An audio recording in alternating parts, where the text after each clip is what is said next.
यार, मेरा stock portfolio negative हो रहा है। कुछ स्टॉक्स को जल्दी से सेल कर देती हूँ ताकि और लॉसेस ना हो। अरे, मेरे सेल करते ही प्राइसेस हाई हो गए। मेरा तो लक ही खराब है। ये सेम सिनेरियो सभी स्टॉक इन्वेस्टर्स ने कभी ना कभी जरूर फेस किया है। कभी कभी तो ऐसा लगता है कि स्टॉक मार्केट्स इंटेंशनली हमारे अगेंस्ट काम कर रहे हैं, है ना? और ये प्रॉब्लम्स बस फर्स्ट टाइमर्स को नहीं पर प्रोफेशनल इन्वेस्टर्स को भी आती हैं, क्योंकि हमारे इमोशंस हमें कंट्रोल करते हैं स्टॉक्स को बाय या सेल करने के डिसीजंस लेते वक्त। ऐसे कौन से इमोशंस और इन्वेस्टमेंट स्टाइल बायसेस हैं जो स्टॉक बाय सेल डिसीजंस को इम्पैक्ट करते हैं, और कैसे क्वांटिटेटिव फाइनेंस और एल्गो ट्रेडिंग का यूज करके इन इमोशनल इन्वेस्टिंग को अवॉइड करा जा सकता है, और इंडिया के कौन से इक्विटी फंड्स इन मेथड्स को करेंटली यूज करते हैं, ये सब जानते हैं आज के वीडियो में। तो चलिए शुरू करते हैं, लेकिन पहले लाइक बटन को दबा दीजिए और हमारे चैनल को सब्सक्राइब कर लें ताकि हमारे सारे इंफॉर्मेशनल कंटेंट पे आप अपडेटेड रह सकें। और याद रहे, ये वीडियो सिर्फ एजुकेशनल पर्पसेस के लिए है, ये कोई फाइनेंशियल एडवाइस नहीं है।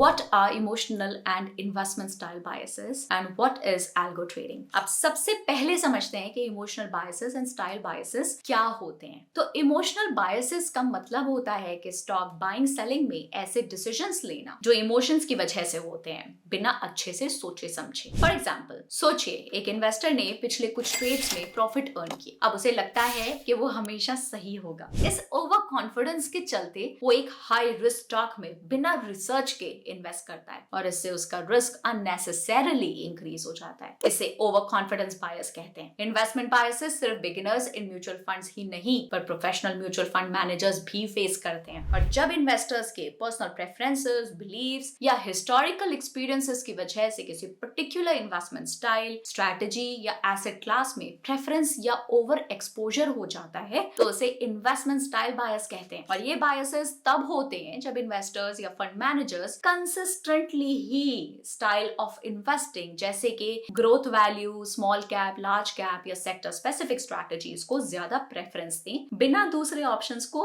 कंसिडर करें। अब इन्वेस्टमेंट स्टाइल बायसेस के कुछ अलग टाइप्स होते हैं, जैसे कि growth versus value bias. For example, अगर एक इन्वेस्टर ग्रोथ स्टॉक्स यानी कि कंपनीज जो ज्यादा रैपिडली ग्रो करती हैं उनको वैल्यू स्टॉक्स यानी कि कंपनीज जो अपने फंडामेंटल्स के हिसाब से अंडर वैल्यूड होती हैं से ज्यादा प्रेफर करता है, तो इसका मतलब है कि उसका स्टॉक पोर्टफोलियो ग्रोथ स्टॉक्स में ज्यादा इन्वेस्टेड हो सकता है, even if value stocks market conditions के हिसाब से बेहतर पोटेंशियल ऑफर करते हैं। फॉर एग्जांपल, एक फंड मैनेजर ग्रोथ स्टॉक्स को ज्यादा प्रेफरेंस दे सकता है क्योंकि उसने ग्रोथ स्टॉक्स में पहले अच्छा प्रॉफिट अर्न किया था, लेकिन हो सकता है inflationary conditions, economic slow down etcetera की वजह से current market conditions value stocks के फेवर में हो, तो ऐसे केस में पोर्टफोलियो अंडर परफॉर्म कर सकता है। सेक्टर और इंडस्ट्री बायस होते हैं जिसमें अगर एक इन्वेस्टर किसी स्पेसिफिक सेक्टर जैसे कि टेक्नोलॉजी, हेल्थ केयर या एनर्जी में इन्वेस्टमेंट करना प्रेफर करता है अपने पास्ट परफॉर्मेंस या पर्सनल बिलीव्स की वजह से, तो इसका मतलब है कि उसका पोर्टफोलियो एक स्पेसिफिक इंडस्ट्री में ज्यादा कॉन्सेंट्रेटेड हो सकता है जो सेक्टर स्पेसिफिक रिस्क को बढ़ाता है। फॉर एग्जाम्पल, अगर एक इन्वेस्टर ने पास्ट 1 ईयर में हेल्थ केयर स्टॉक्स में अच्छे रिटर्न्स अर्न किए तो ये पॉसिबिलिटी है कि वो अपने पोर्टफोलियो में नेक्स्ट ईयर भी हेल्थ केयर स्टॉक्स को ओवरवेट कर सकते हैं। स्मॉल कैप और large cap bias. Small cap companies high growth potential रखती हैं, लेकिन ये ज्यादा वॉलेटाइल होती हैं और स्टॉक मार्केट डाउनटर्न्स में रिस्की हो सकती हैं। Large cap companies on the other hand stable होती हैं, लेकिन इनका ग्रोथ पोटेंशियल लिमिटेड होता है। अगर एक इन्वेस्टर सिर्फ स्मॉल कैप प्रेफर करता है तो उनके पोर्टफोलियो की वॉलेटिलिटी इंक्रीज हो जाएगी। तो दोनों के बीच का एक बैलेंस हेल्दी पोर्टफोलियो बनाने में मदद करता है। और इन इन्वेस्टमेंट बायसेस को अवॉइड करने के लिए शुरुआत हुई एल्गोरिथमिक ट्रेडिंग की। एल्गोरिथमिक ट्रेडिंग या algo trading pre defined criteria जैसे कि प्राइस, वॉल्यूम और मार्केट टाइमिंग के बेसिस पे स्टॉक मार्केट ट्रेड्स एग्जीक्यूट करने के लिए प्री डिफाइंड रूल्स वाले कंप्यूटर प्रोग्राम्स का यूज करता है। इस स्टॉक मार्केट इन्वेस्टर्स अपने इमोशंस को एलिमिनेट करके कंसिस्टेंट और disciplined investment decision making ensure करते हैं। आज के दिन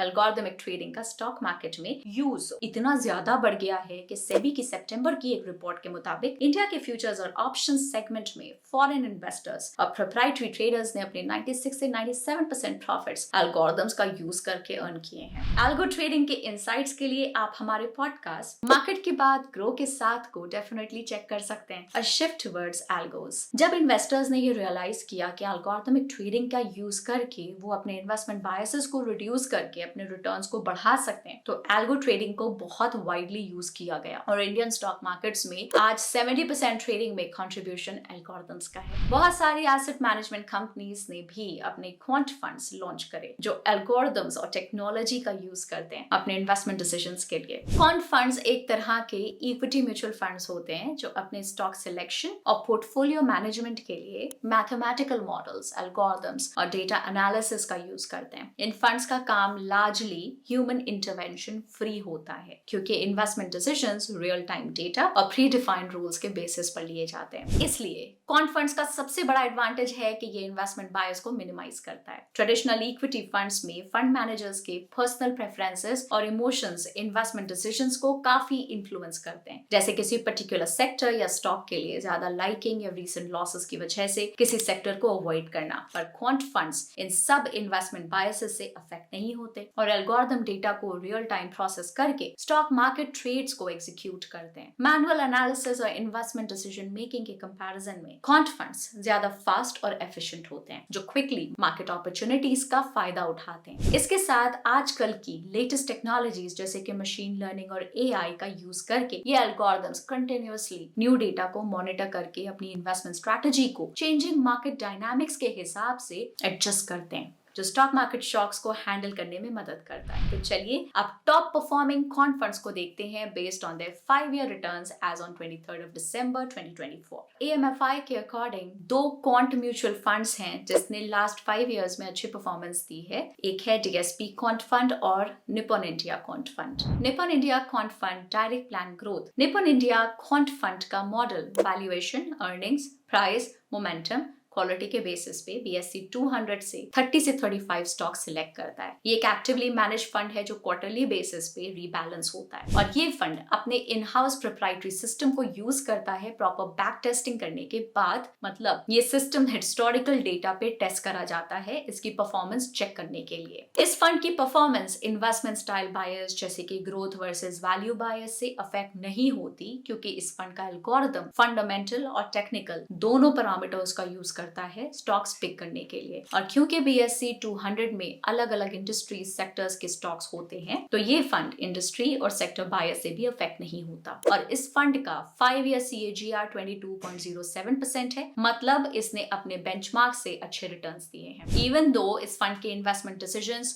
नॉन डिस्क्रेशनरी मतलब ह्यूमन इन्वॉल्वमेंट के बिना होते हैं, स्टिल ये fund stock market volatility risk face करता है। और इस फंड का स्टैंडर्ड डिविएशन 13.63% है, मतलब ये फंड काफी वॉलेटाइल है। अब इस फंड का पोर्टफोलियो टर्नओवर रेशियो देखते हैं जो कि 0.99 है, मतलब कि ये फंड फ्रीक्वेंटली पोर्टफोलियो के स्टॉक्स को बाय और सेल करता है। और इस फंड का डायरेक्ट प्लान का एक्सपेंस रेशियो 0.41 है। सेकंड है DSP quant fund direct plan growth. DSP quant fund भी BSE 200 में से स्टॉक सिलेक्ट करता है और इस फंड का एल्गोरिथम प्रीसेट फंडामेंटल्स और टेक्निकल रूल्स को यूज करता है अपने इन्वेस्टमेंट डिसीजंस के लिए, जिससे ये फंड मैनेजर्स के इन्वेस्टमेंट बायस से अफेक्ट नहीं होता। और ये फंड BSE 200 में से स्टॉक्स को सिलेक्ट करता है जिसमें अलग अलग इंडस्ट्रीज के स्टॉक्स होते हैं, तो ये फंड सेक्टर बायस से भी अफेक्ट नहीं होता। इस फंड का 5-year CAGR 14.92% है जो इसके बेंचमार्क से कम है। ट्रेडिंग एल्गोरिथम्स का यूज करने के बाद भी इस फंड का रिटर्न अपने बेंचमार्क से कम है, जिससे हमें ये पता चलता है कि एल्गोरिथम्स यूज करने का मतलब ये नहीं होता कि आपकी इन्वेस्टमेंट रिस्क फ्री हो जाएगी। अब इस फंड का स्टैंडर्ड डिविएशन 14.17% है जो इसकी वॉलेटिलिटी को दिखाता है। इस फंड का पोर्टफोलियो टर्नओवर रेशियो 0.47 है, मतलब ये फंड फ्रीक्वेंटली स्टॉक्स को बाय और सेल करता है। और इस फंड का एक्सपेंस रेशियो 0.55 है। अब वैसे तो क्वांट फंड्स का stock selection process human intervention से फ्री होता है, पर इन एल्गोरिथम्स को हिस्टोरिक डेटा पे बैक टेस्ट करा जाता है। अब मार्केट के डायनामिक्स टाइम के साथ चेंज होते हैं, तो ये पॉसिबल है कि एक स्ट्रैटेजी बैक टेस्टिंग में अच्छे रिजल्ट्स दिखाए पर वो रियल टाइम चेंजेस के साथ अपने आप को प्रॉपर्ली एडजस्ट ना करे, जिससे एग्जीक्यूशन का टाइम उसके रिटर्न से कम हो जाए। याद रहे कि काफी AMCs ने रिसेंटली क्वांट फंड्स लॉन्च किए हैं। लेकिन इनका ट्रैक रिकॉर्ड अभी काफी कम है उनकी परफॉर्मेंस को जज करने के लिए। साथ ही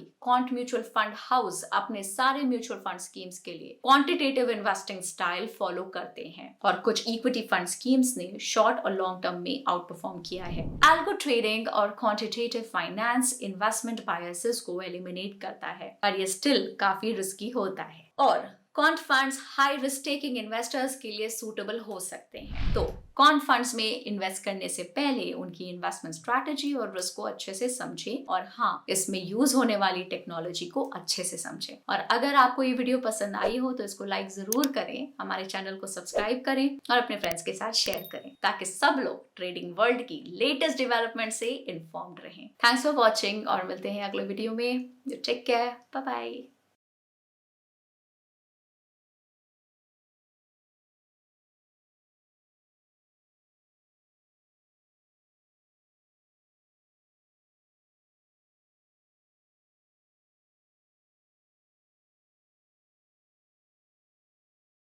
Mutual fund investments are subject to market risks.